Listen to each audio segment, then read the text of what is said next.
Negeri Melaka merupakan empayar terbesar di semenanjung tanah Melayu. Keindahan tempat, kehebatan angkatan tentera, rakyat yang harmoni dan kebijaksanaan pemerintah-pemerintahnya menyerlahkan lagi keutuhan tampuk pemerintahan kerajaan Melaka ketika itu. Kisah bermula apabila negeri Melaka ingkar kepada arahan Raja Siam untuk tunduk kepada pemerintahannya.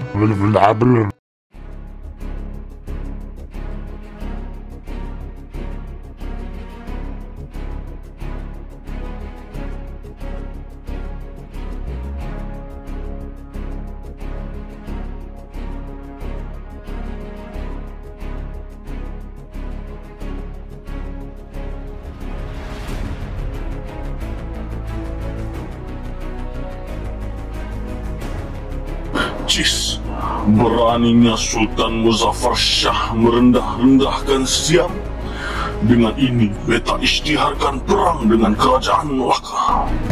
Berkerut-kerut muka Raja Siam itu menahan marah yang meluap-luap dan hati yang membara. Oleh kerana serangan sebelum ini gagal, Raja Siam Paduka Bubunnya melancarkan serangan buat kali kedua terhadap Melaka dengan bantuan Panglima Tentera yang dipercayainya. Walau bagaimanapun, Sultan Melaka telah bersiap dengan segala kemungkinan dan telah bersedia bersama angkatan tenteranya dengan serang balas daripada Siam. Beta arahkan Tuan Hamba bendahara Paduka Raja untuk sedaya upaya mengusir orang Siam yang cuba menghampiri kawasan kita. Kewibawaan Raja Melaka terselah apabila Baginda mengatakan arahannya dengan tegas dan lantang kepada Tun Perak. Ampun tuanku, Patik menjunjung perintah. Patik membawa seseorang bagi membantu kita untuk mengusir orang Siam. Sultan Muzaffar Shah hanya mengangguk dengan tegas, isyarat Baginda setuju dengan perancangan orang-orang yang dipercayainya itu. Tun Umar dengan gagah dan beraninya menaiki perahu sehingga bertembung dengan orang Siam, lalu melanggar mereka tanpa bantuan sesiapa pada waktu siang dan di tengah lautan, kata Tun Umar dengan kuat sambil ketawa dan puas hati. Kemudian, beliau berpatah semula ke kubu pertahanan Angkatan Melaka. Orang Siam terpingah-pingah melihat serangan daripada Tun Umar dengan penuh kehairanan.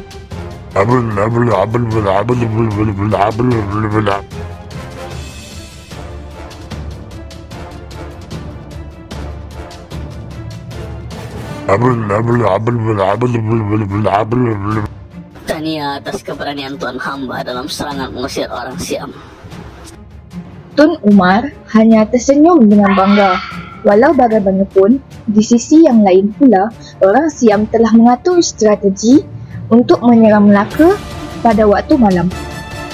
Kita mesti berwaspada. Kemungkinan orang Siam sedang mengatur langkah untuk menyerang pada bila-bila masa sahaja, kata Tun Perak dalam nada tegas kepada anak buahnya. Setelah berbincang mengenai kemungkinan yang bakal berlaku, akhirnya kata putus telah ditemui. Nyalakan obor api daripada pohon-pohon kayu dan pacakkan di sekeliling kubu ini bagi mengaburi mata musuh. Orang Siam yang tiba tidak jauh di kubu pertahanan Angkatan Melaka melihat dan beranggapan kelengkapan pihak musuh sungguh banyak. Akhirnya, kemarahan orang Siam dapat dipatahkan dan mereka berundul semula ke Siam dengan rasa takut. Khabar angin tentang kemenangan Angkatan Melaka mengusir orang Siam telah sampai ke telinga Sultan Muzaffar Shah. Baginda menjemput semua yang terlibat datang menghadapnya dengan senang hati ke balairung istana.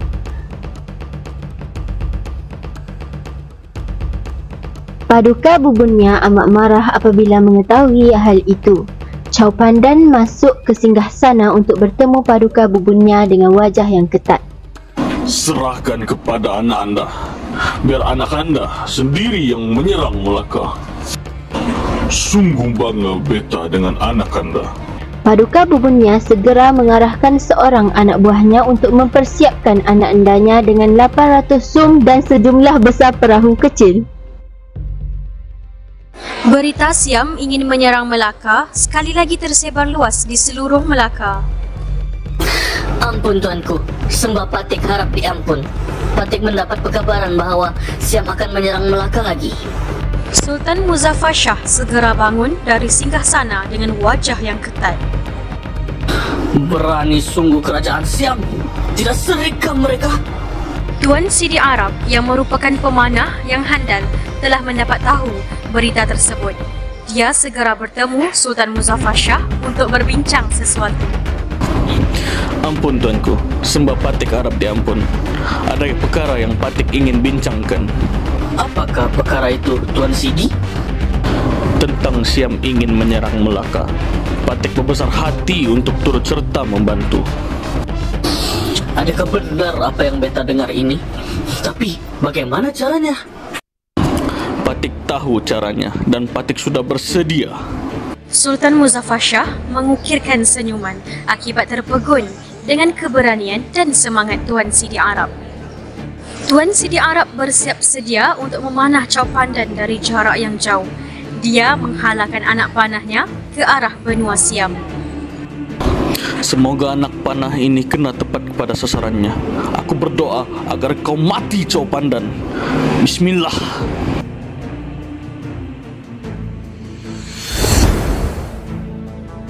Chow Pandan yang sedang mempersiapkan diri di bilik berasa sakit di dadanya.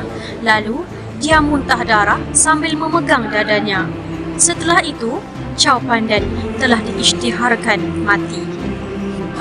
Kematian Chow Pandan telah menyebabkan kerajaan Siam membatalkan serangannya kepada kerajaan Melaka. Sultan Muzaffar Shah agak terkejut dengan berita kematian Chow Pandan. Namun, baginda berpuas hati dan mengakui kehebatan Tuan Sidi Arab.